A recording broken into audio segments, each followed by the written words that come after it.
Hi guys, welcome to my channel. কেমন আছেন আপনারা সবাই? আমি আজকে রান্না করব লাউ চিংড়ি। তো আমি তার জন্য লাউ কেটে নিছি, এই যে এখানে পেঁয়াজ কাটে নিছি, টমেটো নিছি অর্ধেকটা, আর এই যে নিছি চিংড়ি মাছ আমি লবণ হলুদ নিছি, এখানে মাখিয়ে নিলাম। এখন আগে চিংড়ি মাছটা হালকা করে ভেজে নেব।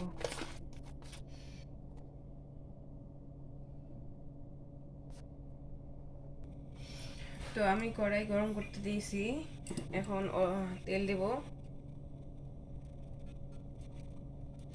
আমি হালকা করে ভাজবো, তার জন্য বেশি তেল দিলাম না, কারণ তেল বেশি লাগবে না।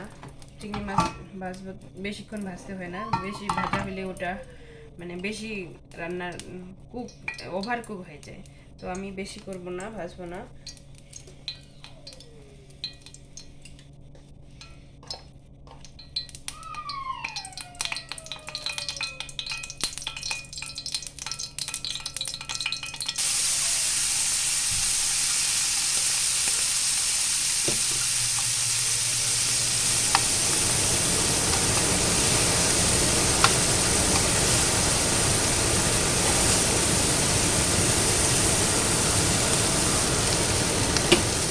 আমার এই চিংড়ি মাছ ভাজা হয়ে গেছে, তো আমি এটা এখন তুলে নেব।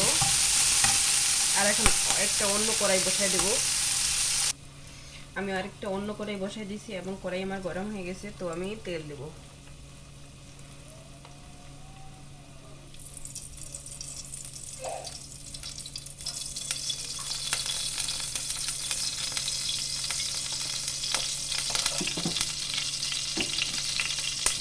তেল দিলাম, এই যে পেঁয়াজটা দিয়ে দিলাম।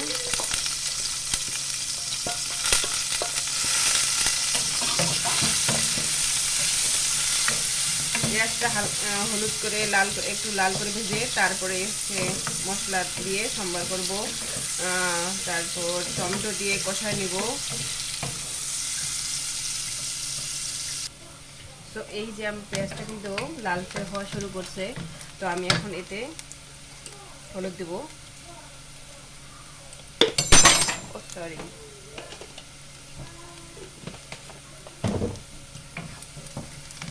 লবণ দিব।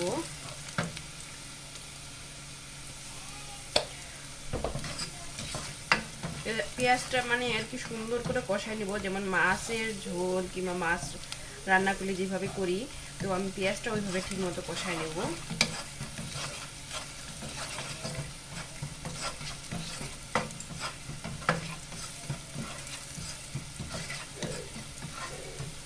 তো এখন জল দিয়ে দিই, পেঁয়াজটা কষাবো জল দিয়ে।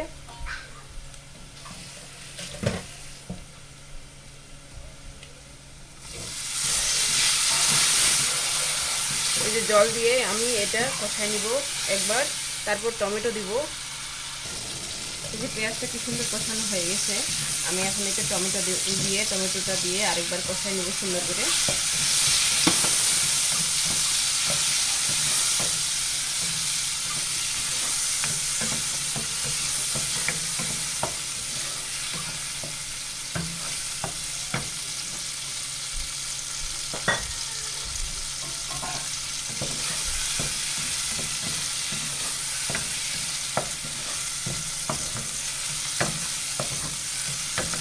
সুন্দর কষানো হয়ে গেছে, পেঁয়াজটা কি সুন্দর সফট নরম হয়ে গেছে। তো এখন আমি আর টমেটোটা সুন্দর আমার একটু একটু ভাজা ভাজা হয়ে গেল, তো এখন লাউটা দিয়ে দেবো।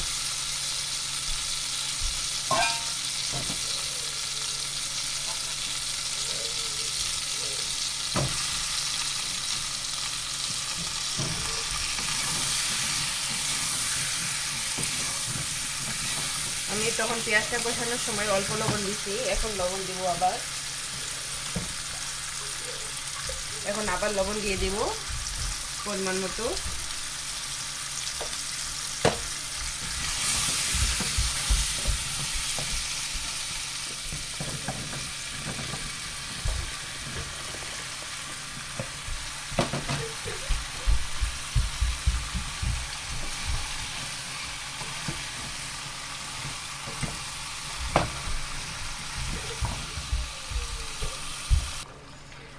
এই মশলার মধ্যে পেঁয়াজটার মধ্যে লবণ আগে দেওয়ার জন্য এই যে লাউ থেকে কত জল বেরিয়েছে দেখুন। আমি কিন্তু কোনো জল এখনো দেইনি। তো এই জলের মধ্যে এই লাউটা কিন্তু কষায় নিব। এই জলের মধ্যেই আশা করি সেদ্ধ হয়ে যাবে লাউ, এক্সট্রা জল দিতে হবে না। দেখি কি হয়। তো এইভাবেই আমি রান্না করি 10 থেকে 15 মিনিট।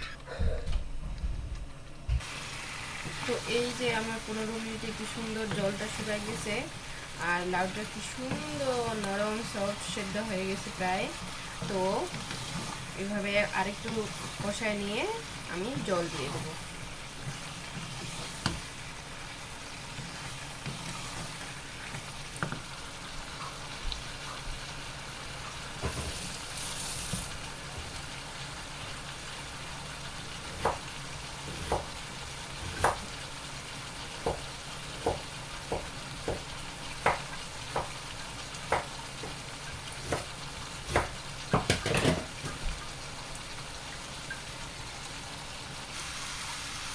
তো আমার এই যে কি সুন্দর কষানো হয়ে গেছে লাউ।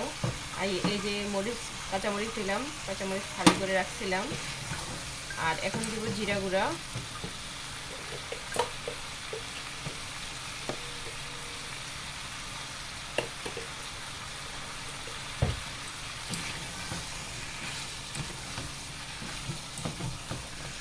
তো লাউ কি সুন্দর আমার কষানো হয়ে গেল, এখন জল দেওয়ার পালা।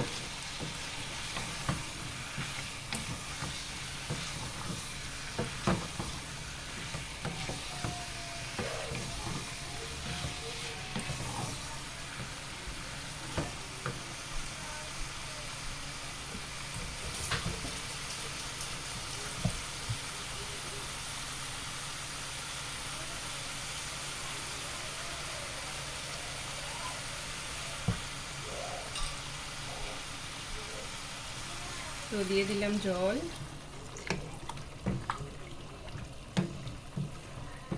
লাউয়ের মধ্যে কিন্তু আমি কোনো জল দিইনি প্রথমে, এটাই জল দিলাম। এই জলের মধ্যে আমার লাউটা কিন্তু কি সুন্দর আবার মানে সেদ্ধ তো হয়েই গেছে, একেবারে আরো সুন্দর হয়ে যাবে সফট। তো এখন এভাবে আধা ঘন্টা রান্না করি।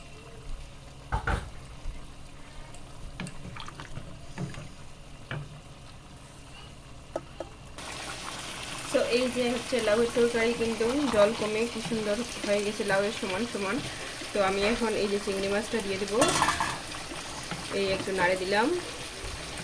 চিংড়ি মাছটা দেওয়ার পরে আরও 5 থেকে 10 মিনিট জাল দিব, কারণ হচ্ছে চিংড়ি মাছের ফ্লেভারটা যাতে এই লাউয়ের মধ্যে সুন্দর আসে। তো এইভাবে জলটা একটু মাঝারি করে দিলাম আর 10 থেকে 15 মিনিট আবার জাল দিব। দেখছেন আমি 5 মিনিট পরে হচ্ছে আবার আসলাম। 5 মিনিটে কি সুন্দর লাউয়ের কালারটাই চেঞ্জ হয়ে গেছে। তো এখন আমি তুলে ফেলবো, চুলা বন্ধ করে দিলাম। লাউটা এখন তুলবো, তুলার পালা। তো এই হলো লাউ চিংড়ির তরকারি। আপনাদের ভালো লাগলে অবশ্যই একটু ট্রাই করে দেখবেন বাসায়। আর কি বলবো, লাইক আর সাবস্ক্রাইব করবেন আমার চ্যানেলে। ভালো থাকবেন, থ্যাংক ইউ।